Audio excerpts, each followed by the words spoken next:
What you're looking for, you can find it here on the Hope TV. What you're looking for. Lover, don't you want to get down, down, down, down? Lover, don't you want to get down, down, down, down? Lover, don't you want to get down, down, down, down? Lover, don't you want to get down, down, down, down? And I can make you wanna say, I'ma turn it up and then I'm gonna take a take. I can make you wanna go, never make it out. You've never figured it out. Hello, Lover, don't you want to get down, down, down, down? Lover, don't you want to get down, down, down, down?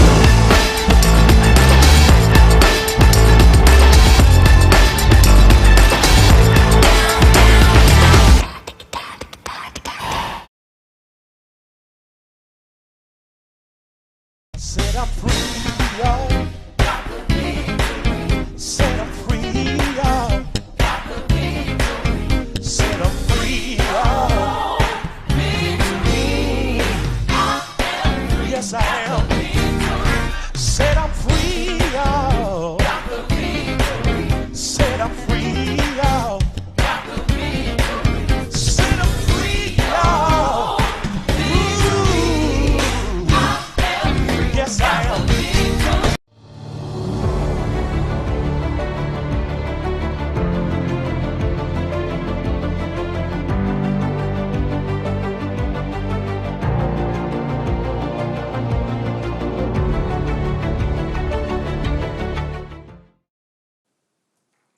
Well, good morning, good morning, good morning. And this is the day that the Lord has made, and we're here to rejoice and here to be glad in it. Welcome. So glad to have you guys here with us today. Welcome to Hope TV. I'm E. Dewey Smith. I'm one of our chief hope dealers here, and welcome. Glad you've tuned in this morning to get a daily dose of hope. So y'all come on in the room. Come on, call Lottie Dottie, everybody. Y'all come on in. We're here today, and we're here for a live segment of a Deeper Dive, my Deeper Dive podcast, and we're here to go deeper this morning. And I'm excited about that. We made it to the first Friday of the last month of the year. Can you believe it's already December? Lord have mercy. I mean, we're 28 days away from a new year. Can y'all believe that? And I just want you to know today, as you're watching, that no matter what you may be feeling, may not be your best, or people say things like, "I woke up on the wrong side of the bed." Let me tell you something. Anytime you get up, you got up on the right side of the bed. And so don't see the glass as half empty, see it as half filled. And so welcome to Hope TV. Our aim here is to present entertaining faith and to provide you with a daily dose of hope. So welcome, welcome, welcome.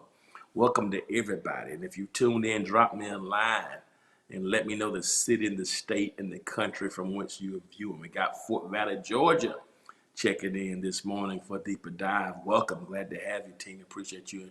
Appreciate your support. Drop me a line. Let me know you're on. Y'all come on in the room. Come on in the room. Jesus is my doctor, and he writes out all my prescriptions.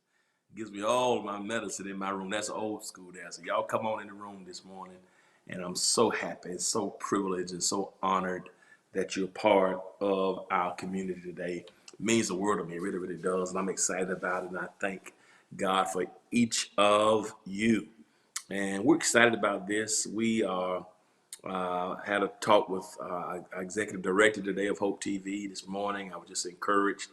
Good morning, Barbara Crushfield. Blessings to you. Glad to have you. We're just talking that in 8 weeks, we produced over 250 hours of brand new content. Did y'all hear what I just said? In 8 weeks. Now think about this. There are only 1,344 hours in 8 weeks. 1,344 hours that are in 8 weeks. We produced, good morning to you, Darlene Brooks. Good to see you.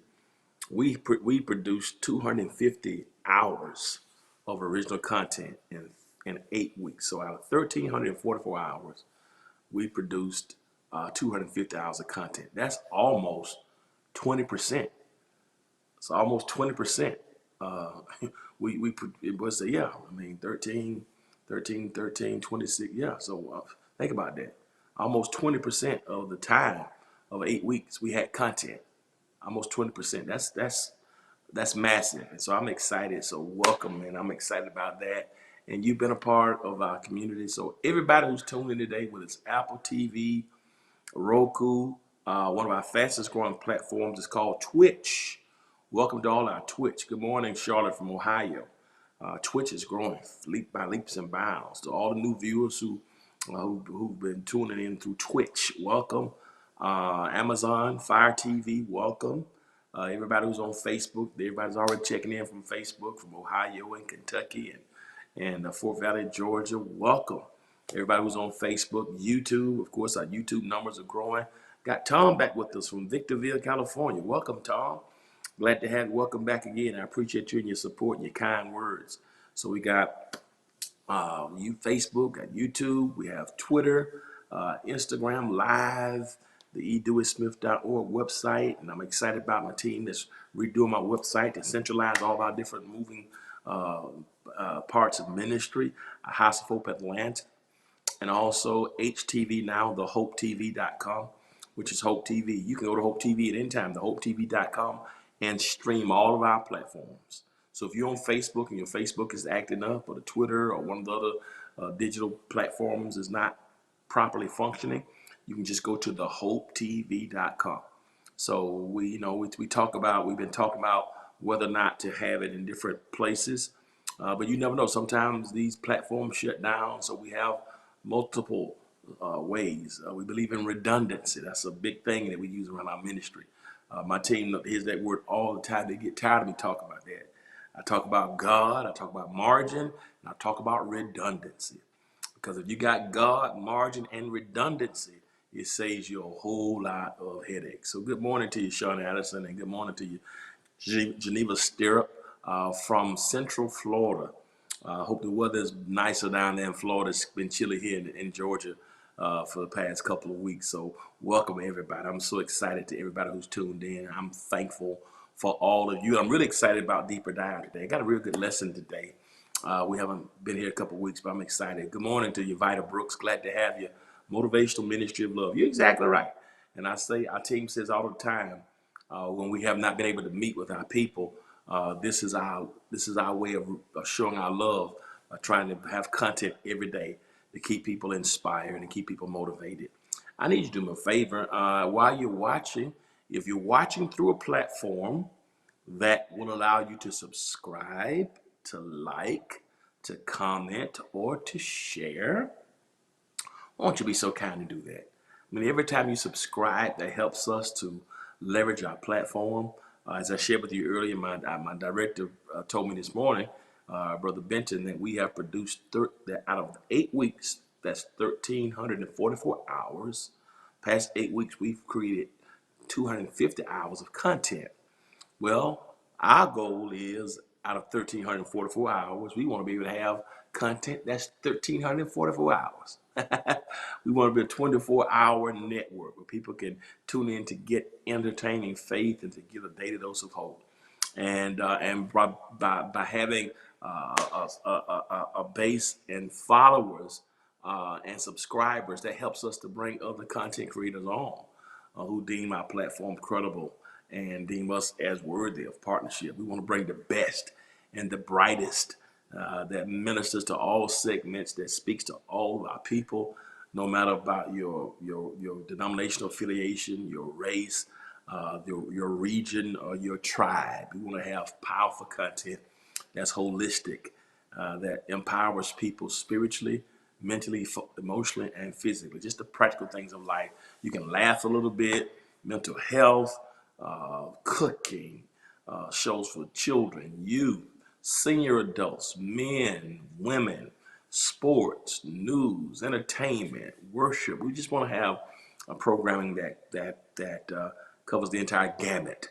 And so when you subscribe, that helps us to leverage that. Listen, your likes are important because it helps us to loosen the algorithms, especially on Facebook. Facebook is so tight now. They tightened the algorithms, and we lost a lot of viewers. A lot of people have been complaining.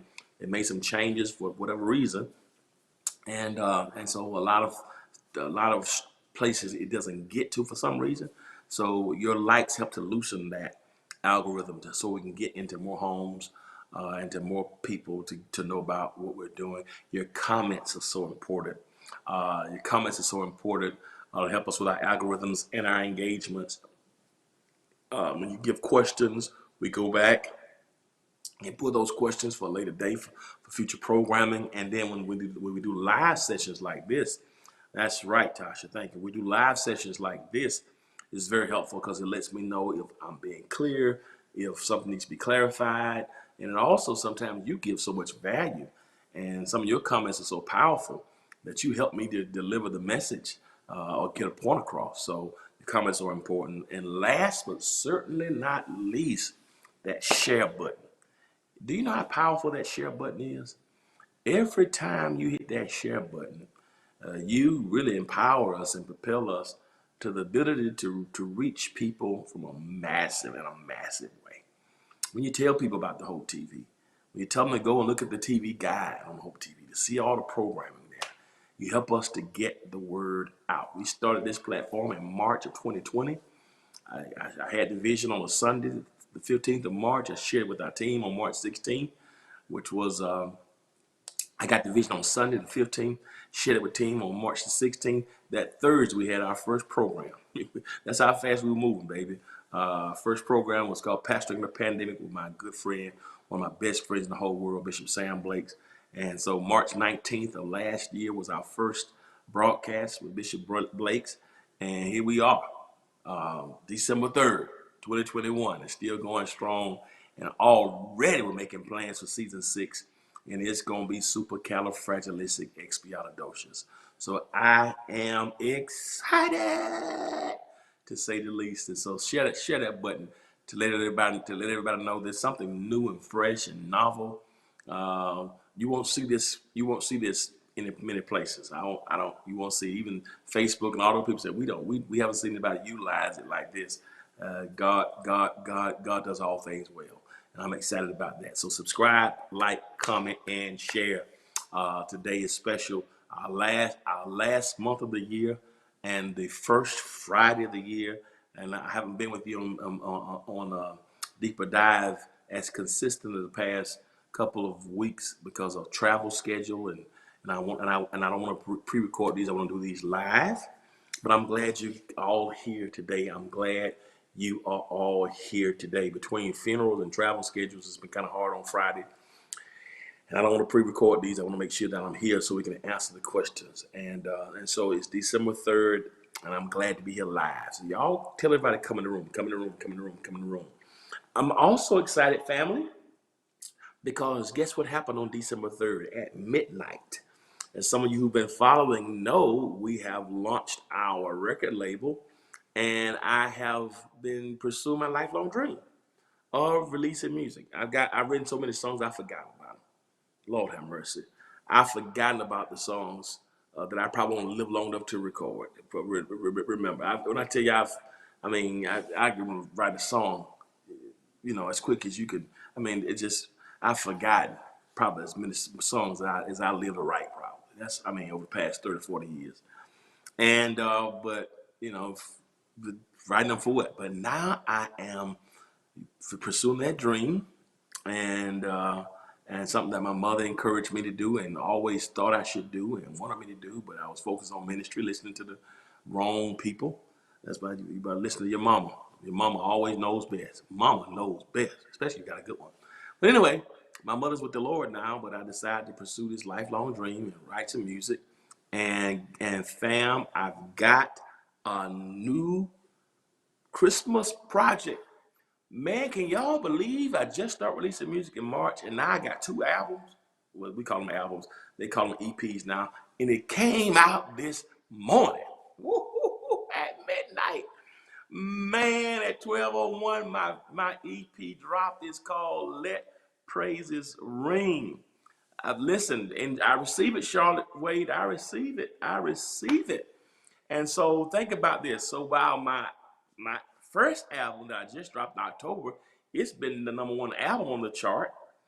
called God Period. It's been one of the number one. It's been the number one album for 3-4 weeks on the charts. The current gospel album, #1. So I just dropped that in October. We came with this idea about maybe a month ago. Let's do some music for Christmas to raise some money for our nonprofit that helps fight human trafficking. I sat down and wrote a song on a plane, put it together, and here we are, December 3rd, and it's Let Praises Ring. And man, and they're already playing my song. I got 2 songs playing on the radio at the same time. It's unbelievable. Yeah, I just can't believe it, man. Can y'all believe I'm just so hyped? Oh man, as they say, Christmas, I'm giddy, as the little kids would say. This is unbelievable. So I dropped it. We dropped it this morning through Pebble Street Records. It's on all the digital platforms. Man, it's amazing. It's called Let Praises Ring.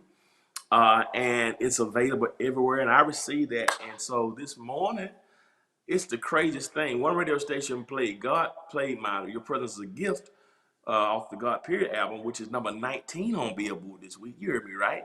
So that single, my first single, is number 19. It's in the top 20. It's been there for three months in the top 30, but it's number 19. So somebody played that this morning on the radio, and then same station turned around 30 minutes later and played my single off of this news project called Christmas is About God's Son. I'm just like, how in the world did the song I just write last month and it's playing on the radio the following month? Can y'all tell me? Can somebody help me understand this? Who does that? Can I tell you who does it? God does it. And so I am excited. And so it's Christmas is About God's Son. It's on Let Praises Ring.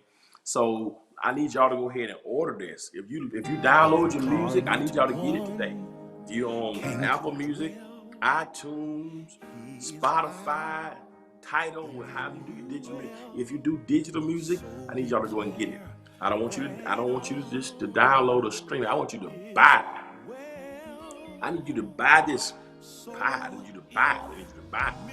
Or if you want to get a CD, a physical CD, because they don't really make CDs anymore, but we're still making them. But you have to get those through our website right now. And you can go to my website. I am tripping. It's thedeweysmith.org. Why don't you get both of them? Go and get both of them. Both of them. BOFFUM. Both. BOFFUM. Both of them. Go ahead and get both of them. I know some of you say both of them. I said both of them. BOFFUM. Get both of them. All right. I'm excited, guys. I really am. Christmas is about God's Son, the song God allowed me to write. And I hope you're going to like it. I really do. I've been listening to it. I just can't believe it. I wish my mother was here to see this. And I sent it to my sister yesterday. She just teared up when she heard it.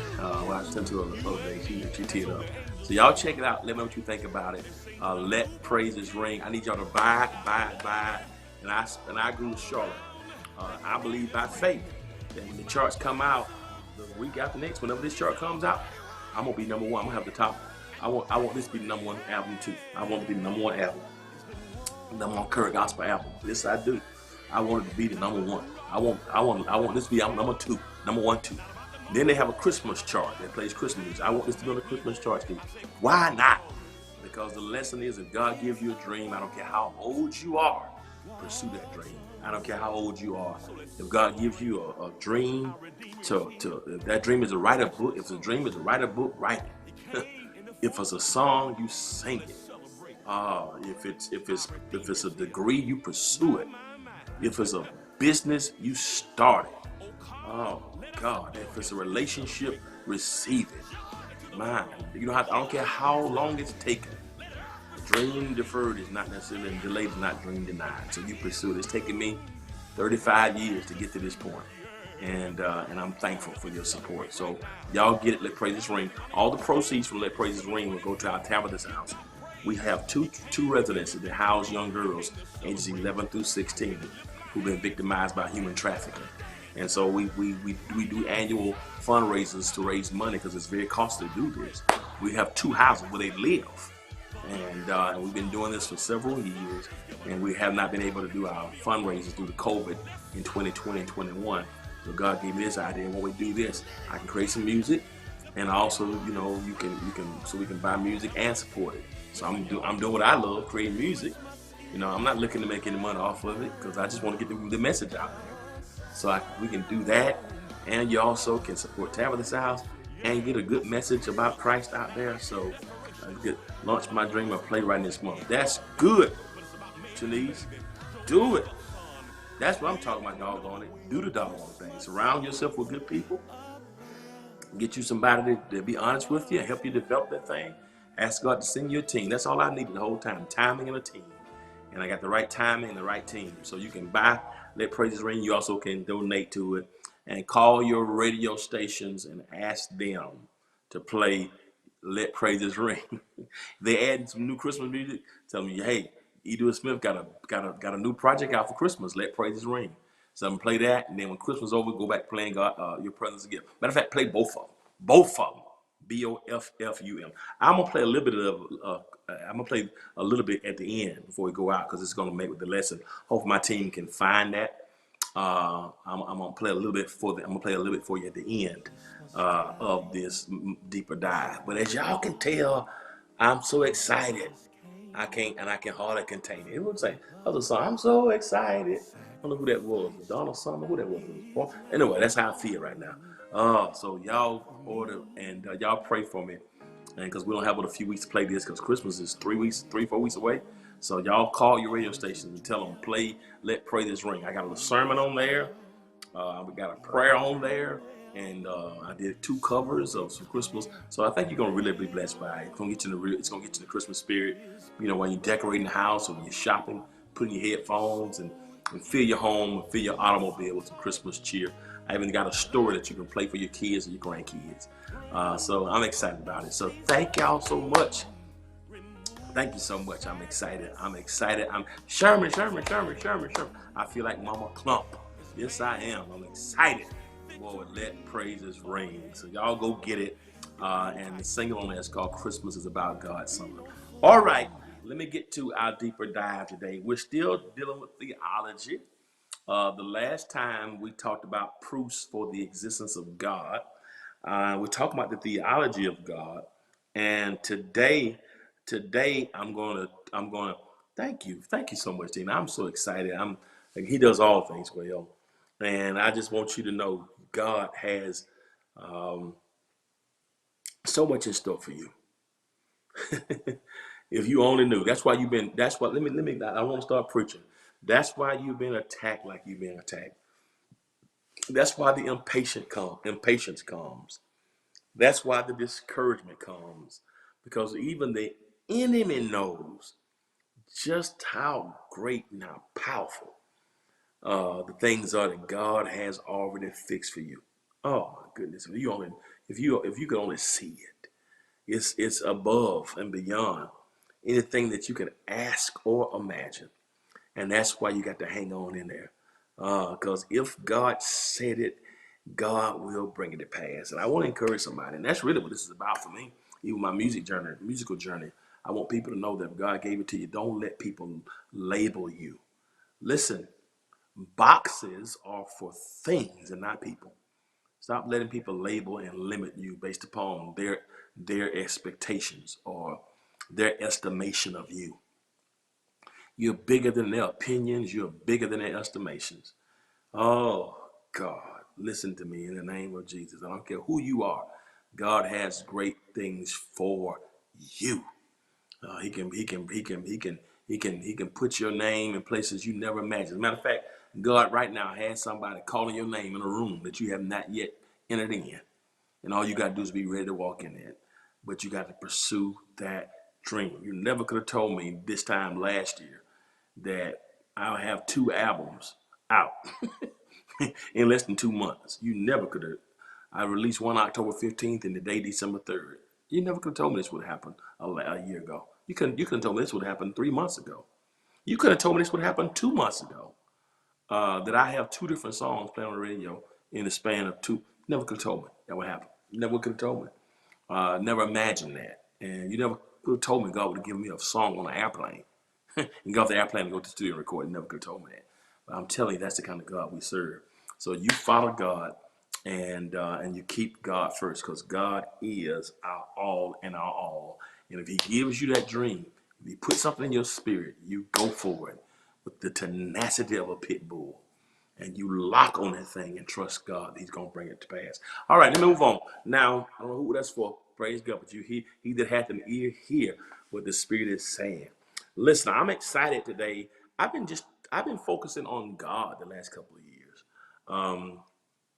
Our church theme, we talked about God. We talked about God, period, God kingdom, God's kingdom, God first. And this year's God first. Last year we talked about God's sight. So we've had God, period, God sight, and God first. And now my album is called God, period. Praise God for you, Janice. You keep believing. And I'm excited what we're going to talk about next year. So I've been focusing on God.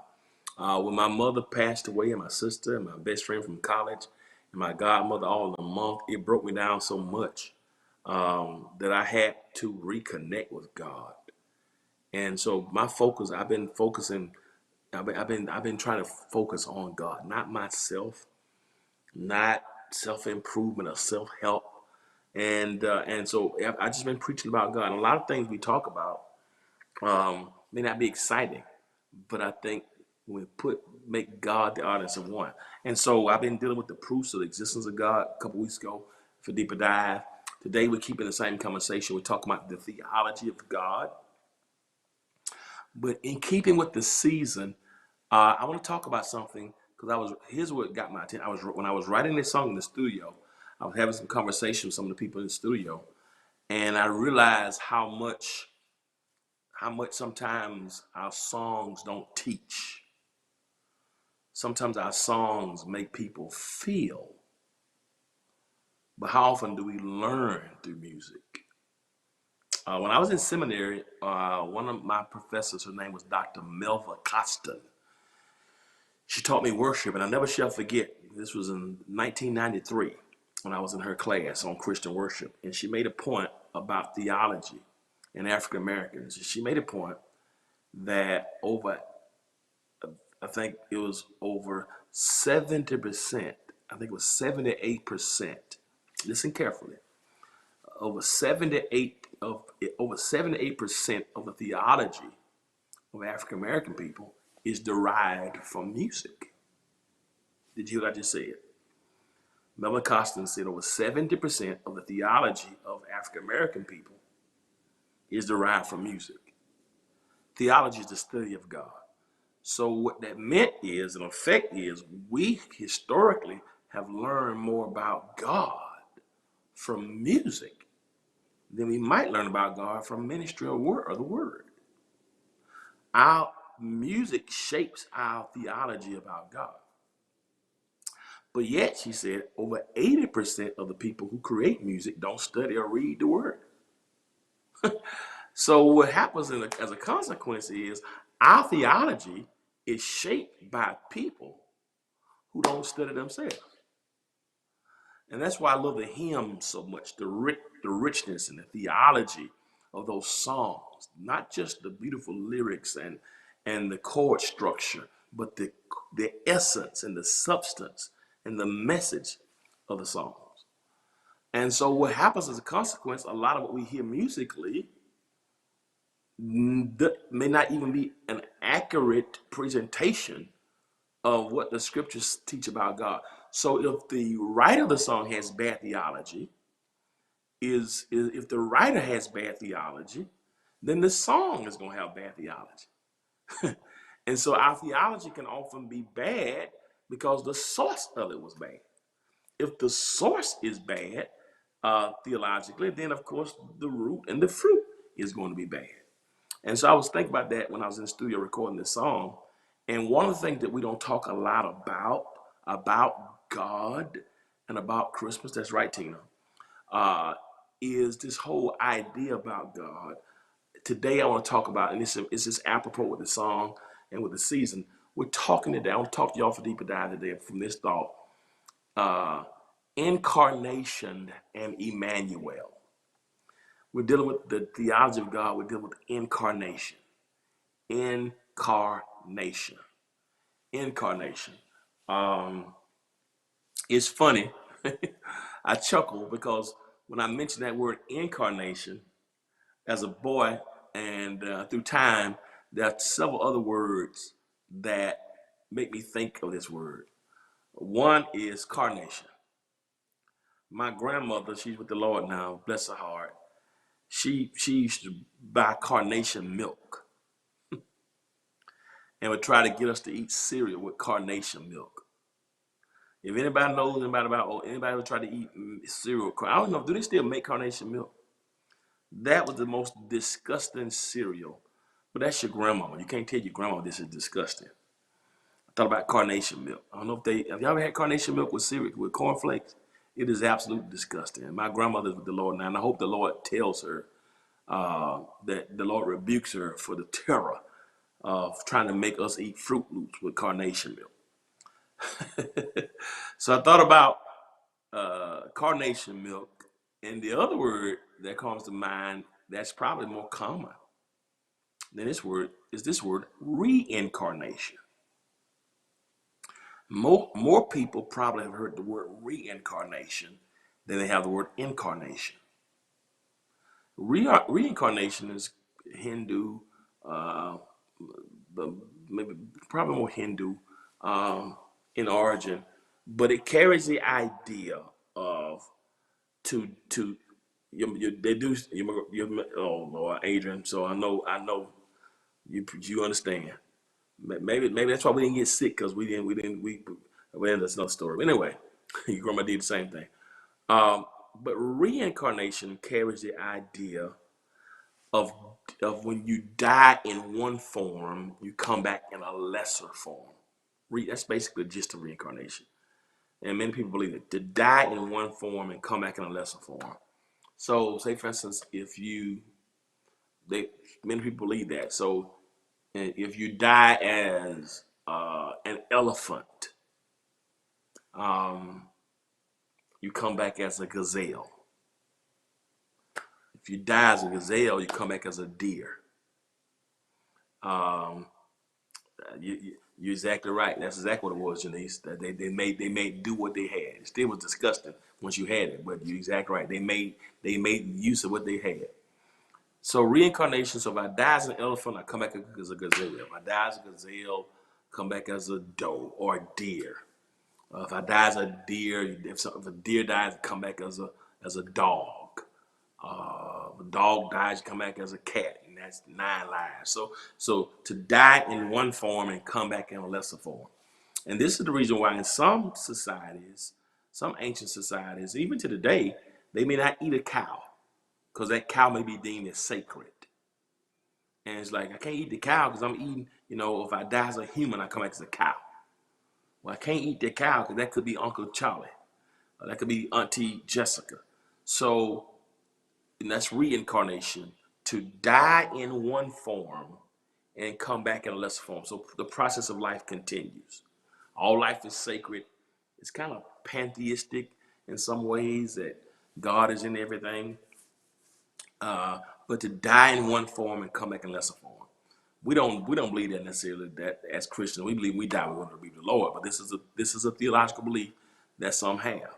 Reincarnation, to die in one form, to come back in a lesser form. Okay?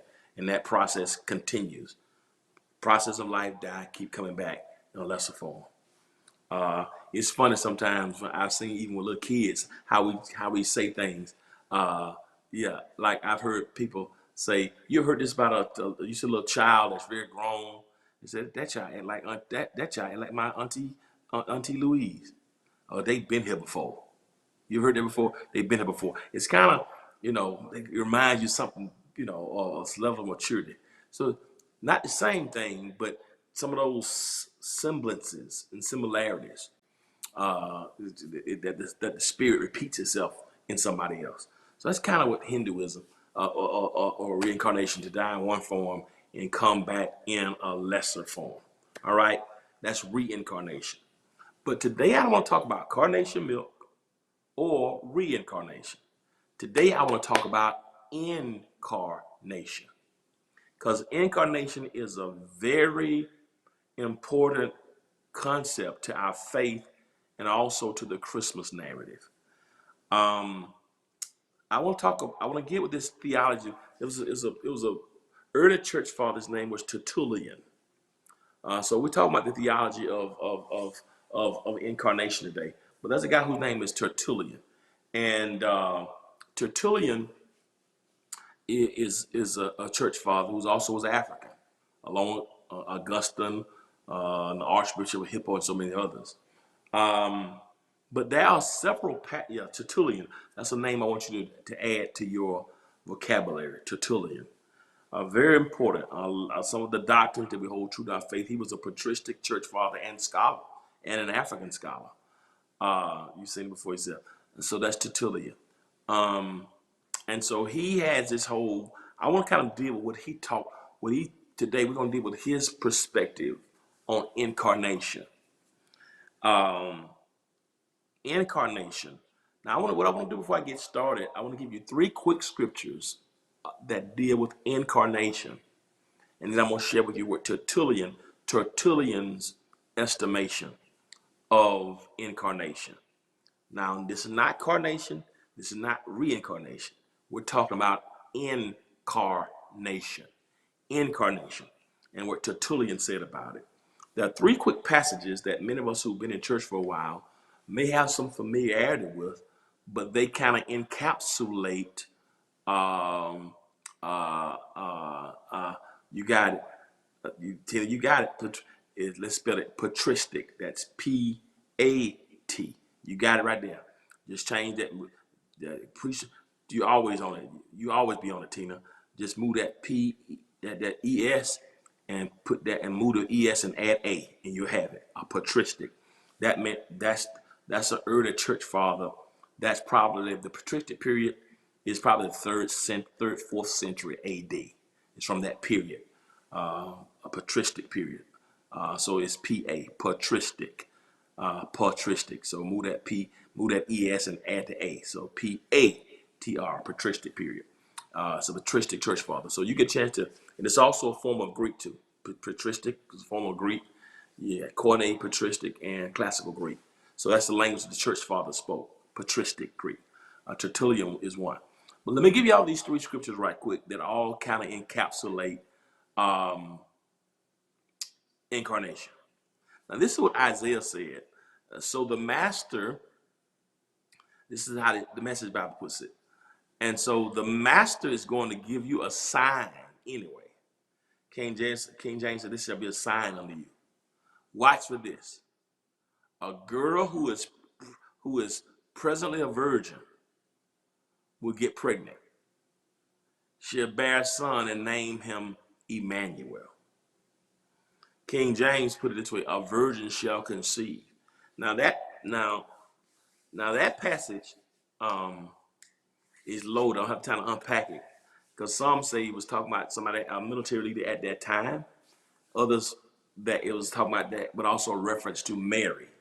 Now this is 700 years before Jesus was ever born. Isaiah prophesied 700 years before Christ was born, right?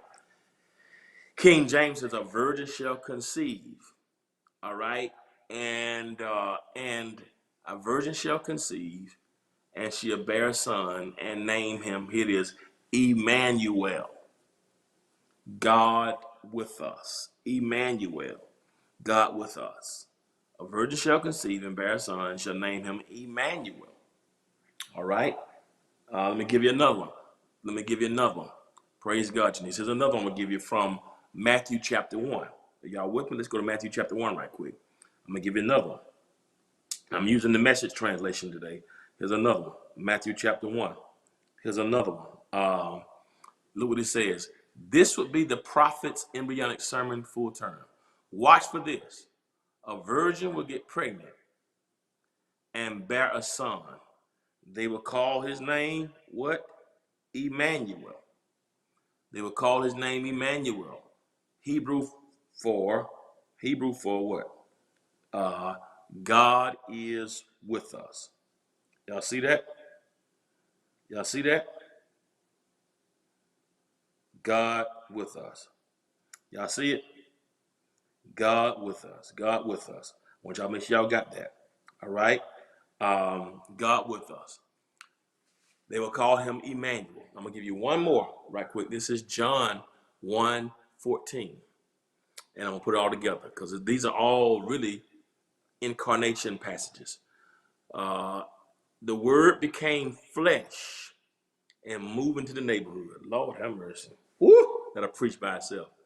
We saw the glory with our own eyes, the one-of-a-kind glory, like Father, like Son, generous inside and out, true from start to finish. King James says, and the word became flesh and dwelt among us. We have beheld him, full of grace and truth, the only begotten of the Father. And the word became flesh and blood. Eugene Peterson said, moving to the neighborhood. Lord have mercy. Man, I just got chills. I didn't see that part when I was just rushing to give you that message Bible. But the word became flesh.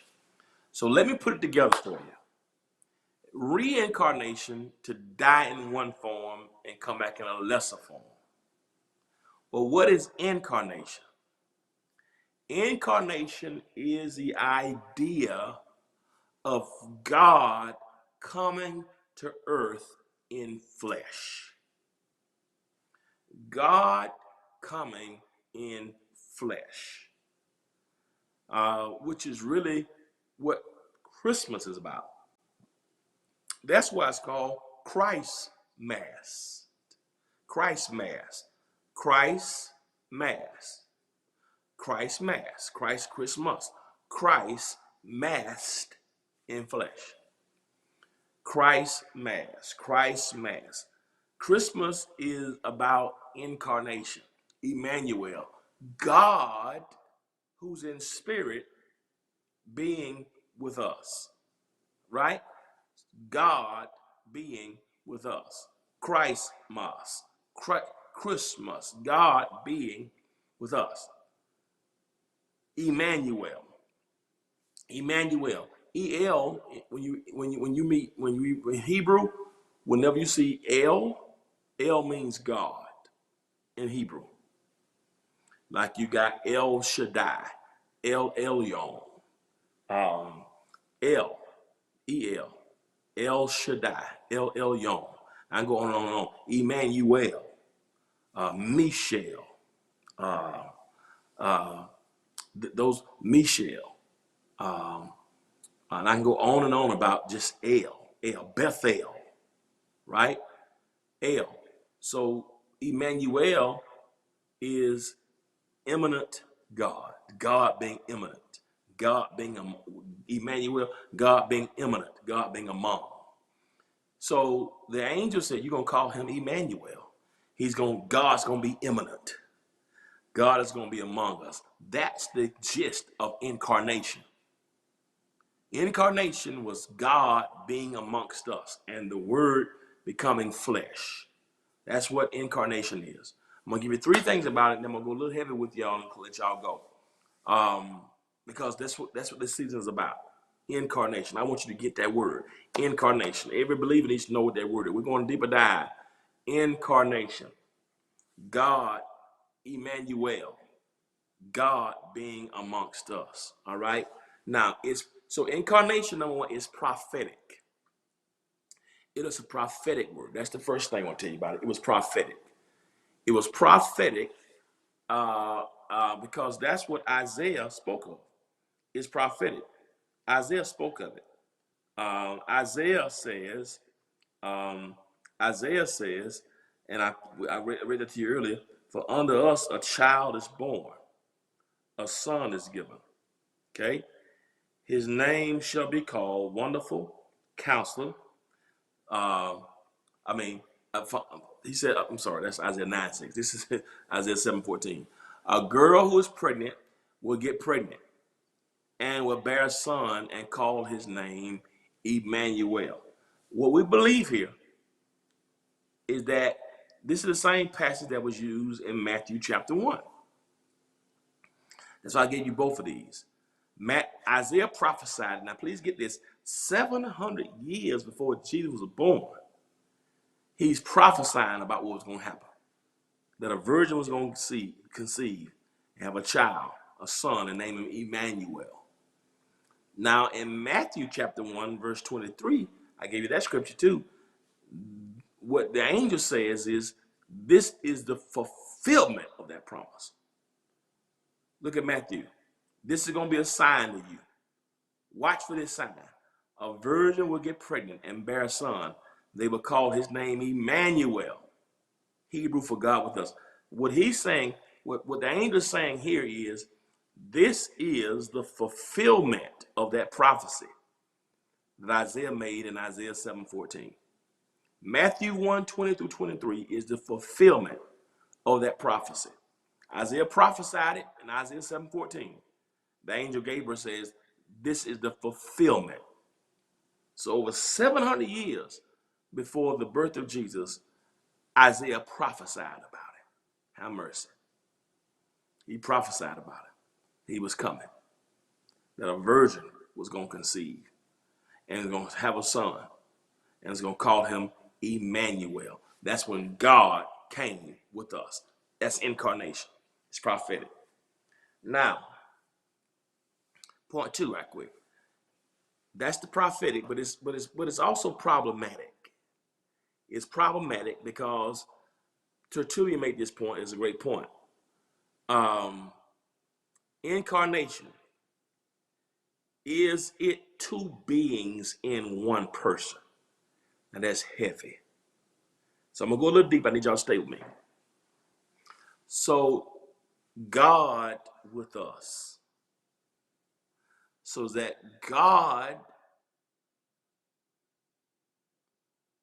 God and Christ, is Christ God in spirit and God in human form merged together? It is a merger. Two metals fused together.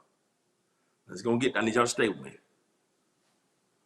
So did God become Christ? Y'all stay with me here now. Did God merge with Christ to come into the world? Did God merge with the human and come to the world? So now Christ is God in flesh. Is it two different beings in one person? You got it. You got it, Minister Christine Hill. You got it. That's Chris Hill. All right, Minister Chris Hill. So is it God coming and merging with humans, with the human? So is it an amalgam, or what he calls an electrum? Did God fuse with something else? Is it two metals that fuse into one? I want to talk about this because sometimes we don't go this deep with it, but it's pretty heavy. I want to make sure and it's a great thought. Is it two beings? Is Jesus Christ two beings in one person? Did God become one person? Did God in spirit fuse with humanity, this human flesh, and become one? That's the problem. So is Jesus Christ really comprised of two beings? Is it one Christ, one person with two natures, two beings? Did two metals fuse together to form one Jesus?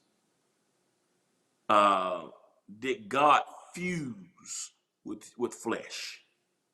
Is Jesus the fusion of flesh and the Father?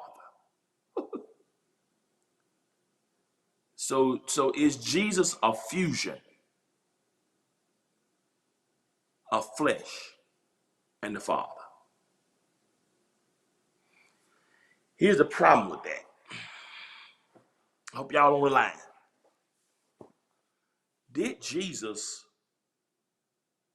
Is Jesus the fusion? Think about this. If you took two pieces of metal, right, and put them together and put a torch on them to connect them. You got two metals, right? Put them together. You put fire on them, and now it's one. Is that Jesus? So you took God in spirit, right? This is God. So this is God in spirit, right? And then you took God in spirit and you connected that with flesh, right? Then you put a torch to fuse them. So is Jesus the fusion of God in spirit and human flesh? Is Jesus an amalgam? Is Jesus two pieces of metal fused together? Sometimes we look at that and say, yes, that Jesus is a fusion of God, the Father, and flesh. Here's the challenge with that. I'm going to give you this one challenge and we'll let you go. If you look at Jesus as the fusion of Father and flesh, then we have to deal with my third point, and the final point is the issue of permanence. Permanence. Now, I'm going to let y'all go. I need y'all statement because I know I'm kind of pushing you right here to think about something that's different. Here's the question that Tertullian makes us wrestle with. Was God transformed into flesh, or was God clothed in flesh? Gotcha. Got you thinking. Here is the problem. Here is the problem of thinking that God fused with flesh. Because if this is God in the Old Testament, God in spirit, you put flesh and you fuse them together, right? Once they're fused together, the problem is permanence. What do you mean by that? Permanent. Because the moment you fuse God with flesh and you put the torch on them to make them one, what happened to God before the fusion? Because God before the fusion is spirit only, right? If you fuse flesh with the Father and you burn them together, then what happens to the God that existed before the fusion? If you and I say, here's a great point. If you and I say that God transformed into flesh, fused in with flesh, the problem with that is, in order for God to transform into flesh, Tertullian says, you have to. That means that involves the destruction of what existed originally. Stay with me. It's heavy. So if God transformed into flesh, what Tertullian says is that means that if he fused with flesh, after the fusion, is he still what he was before? Because if he transformed into flesh, then he's no longer what he was before. Because what that means in Tertullian's estimation, he ceases to be what he was and becomes something else. So did God transform into flesh, or was God clothed in flesh? You see the difference? If God transforms into flesh, that means in Tertullian's estimation that God stopped being what he was before the transformation. If God transforms into flesh, then you can't say, I am the Lord and I change not. For I am the Lord and I change not. If God transforms into something else, that means that God is not permanent. God, this is what the Bible says about Jesus in Hebrews. He's the same yesterday, today, and forevermore. God is the God, Revelation says, which was and is to come. The problem with seeing God as transforming in the flesh is at that moment, the moment you say God transforms in the flesh is the same moment that you say once he transformed, he stopped being what he was before the transformation. So some may call that process theology, some stroke. So Tertullian says, I have a problem with God who transforms or is fused with flesh, because if God fused with flesh, then God ceased to be what he was and becomes something else. And do you want a God that has become something else? Can you depend on a God who becomes something else? Because a God who becomes something else is not eternal. Is that God eternal? Or a God who becomes something else and changes his nature, is that God dependable? Now, Alfred Whitehead talked about process, that God is in the God of evolution. And some people believe in process theology. I'm not getting into that right now, but I want to deal with this because does a permanent God transform in the flesh? Because if God transforms in the flesh, that meant that once he fuses with flesh, you can't unbreak the fusion. But if God just puts on flesh, clothes himself in flesh, he's still God just with flesh on. So Jesus is when God decided to put clothes on, not when Jesus decided to transform into something else. Because the God who transforms into something else suggested the God who was is not enough.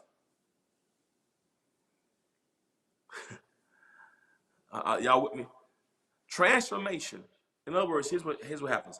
If you decide to transform your living room or your den, I'm gonna do a transformation of my house. Once you transform your house, the house is not what it was before the transformation. I'm gonna tear out some walls. I'm gonna paint, right? Whatever. Once you transform the house into something else, what the house was is not that anymore. You can't transform the house and the house still be the same. When you do renovations on a house, you got to typically tear out what was there in order to transform it. When you see it, it's not the same house. You with me? So Tertullian said the issue with incarnation is the question of permanence.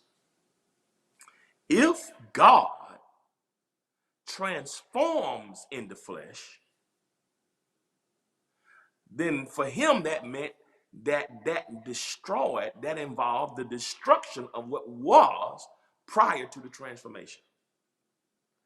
What is transformed, if God transforms, that meant that what is transformed stops being what it was and becomes something else.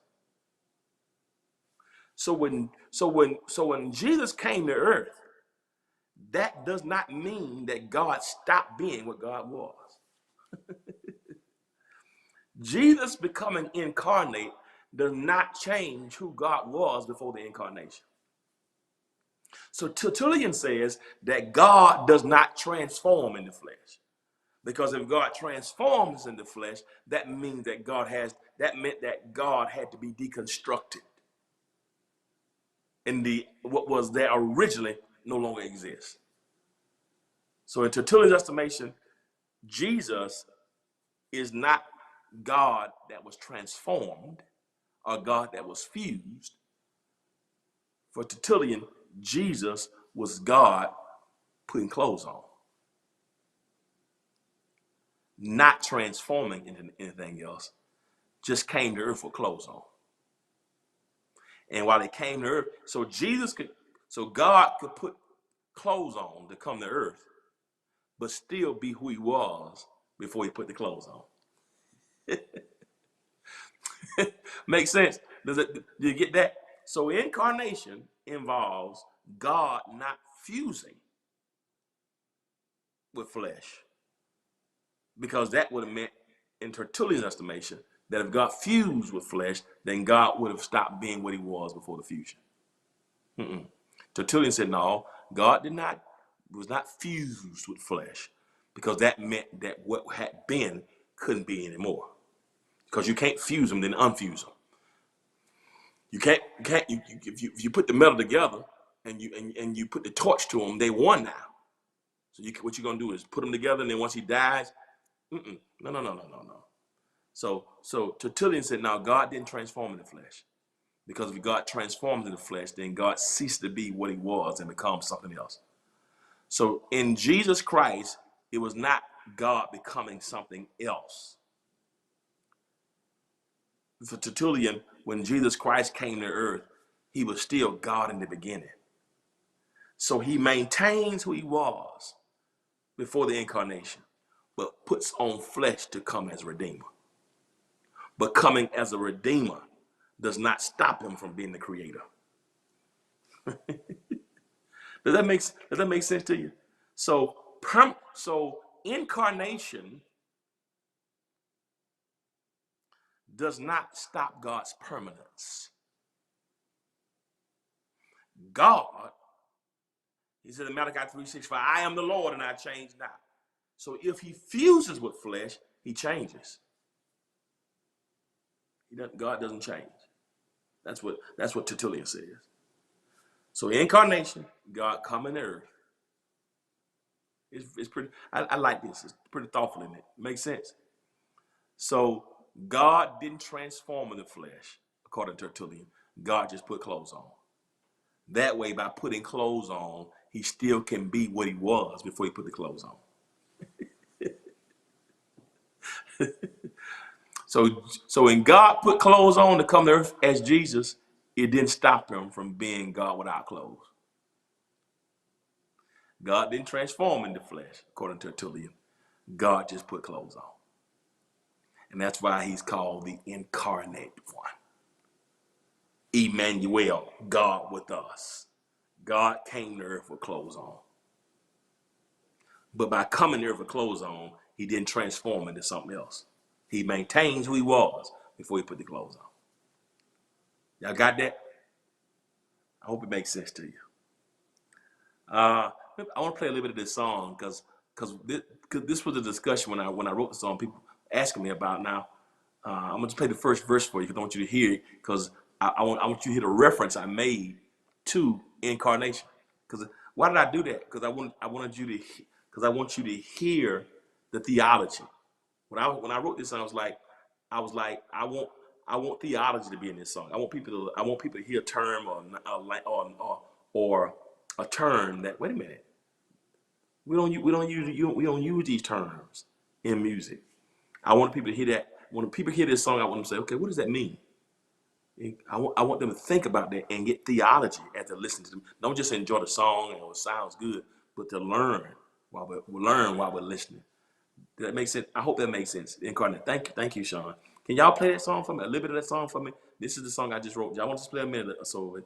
Christmas is about God's Son. I think it's the first verse. For love, when Jesus, Christmas time, it's for love. When Jesus came from above, he sacrificed his life for me. This is the incarnate one. The incarnate one came to dwell. He is our Emmanuel. So declare that all is well. So if mistletoe lights a tree, bring no season's glee, remove sadness and anxiety. His manger proves victory. Oh yeah. If Yuletide seem to be no fun, remember victory has been won. Christmas is about God's Son, and he came from glory eternity. In Bethlehem, with you and me. And so the angels sing. They sing to the newborn king. They shout glory all around. Let praises ring. He's my counselor. He's the almighty one. And victory, hey, it's been won. Not about Rudolph, not about Santa, not about the North Pole, but about the one who came to make me whole. I say Christmas, y'all, is about God's Son. So let's celebrate. Our Redeemer is here, Christ the Son. He came in the fullness of time. So let's celebrate. All right. Our Redeemer is here. Yeah. Now you got to hear the end part when we went to church.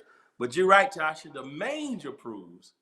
I want to get theology and therapy in that song. One line I put in there. So if mistletoe, lights, or tree brings no season's glee, remove sadness and anxiety, his manger proves victory. I want to be theology and therapy. During this time, people can't get in the season. So if mistletoe, lights, or tree brings no season's glee, remove sadness and anxiety, his manger proves victory. If Yuletide seems to be no fun, remember victory has been won. Christmas is about God's Son. That thing blessed me, and he came from glory to eternity in Bethlehem for you and me. The angels sing to the newborn King. Lord have mercy. Lord have mercy. That's called Christmas about God's Son. That's the single from that project. Y'all get it. Go download it. Tell what you think about it. I'm so hyped. Can't believe it's already playing on the radio. It just dropped at midnight and it's already playing. And so I want y'all to listen to it because I think a lot. So because what I want y'all to hear when you listen to it, I want you to hear the theology, not just something that make us feel good, but yeah, I see how that's Bible. And I'm trying to make sure that some of the songs that we write, everything that we sing should be biblically based. But some stuff we sing, it just make us feel good or make us get an emotion, but I want it to be biblically based. I think good music should be biblically based. And that song is straight Bible. And you're going to hear it the whole time, from the start to finish. As we say, from the rooty to the tooty, it's Bible based. So I thank y'all for your support this morning. Good morning. All right. Good morning, Beatrice Combs. Blessings to you. May God keep and sustain you during this time. Whatever you're dealing with, may God keep and sustain you. Tomorrow we're doing a drive-by for our senior adults. Haven't seen in a moment. They're going to drive by the church at 10. We're going to have some CDs for them. Y'all want to come by. If you're not a CD, if you're not a senior adult, you want to come by and get your CD, come on by tomorrow. We'll be at the church in Atlanta from 10 to 12. Come on by tomorrow. We have some CDs there. I'll be signing them for you tomorrow. If you want to come to worship with us, we'll be worshiping Sunday at 9 in Atlanta, 4650 Flat Shoals Parkway in Decatur, Georgia. And at 11:30 we'll be at West Point. And so you can come by. Try to register, but if you try to register, but if you can't, just come on by, we'll try to make room for you, but try to register. I want you to register. So again, we're going to be in Atlanta at 9:30, at 9, West Point at 11:30. So if y'all come out tomorrow, I want y'all to come by. I'll be under the canopy. Thank you for the seasoned saints. We're going to get them a free gift, but everybody else, y'all want to come by and get your CD, bring the money with you. And come on by and get both of them. Get God, period, and get Let Praises Ring. And the proceeds from Let Praises Ring will go to our Tabitha's house. Get both of them. BOFFUM. All right, I love y'all. Listen, if Yuletide seems to be no fun, remember victory is already won. Christmas is about God's Son, the incarnate one. I love y'all. Have a good day. I'll be back tonight at 11 for Friday Night Live. I'm going to be live tonight. So y'all call everybody. Y'all want to laugh tonight. I got something good for y'all tonight. I'm coming with some fire tonight for Friday Night Live. I got to let y'all go, but as always, remember this. If you be good to God, God be good to you. Till next time, peace. He's the incarnate one. Said I'm free, y'all. Said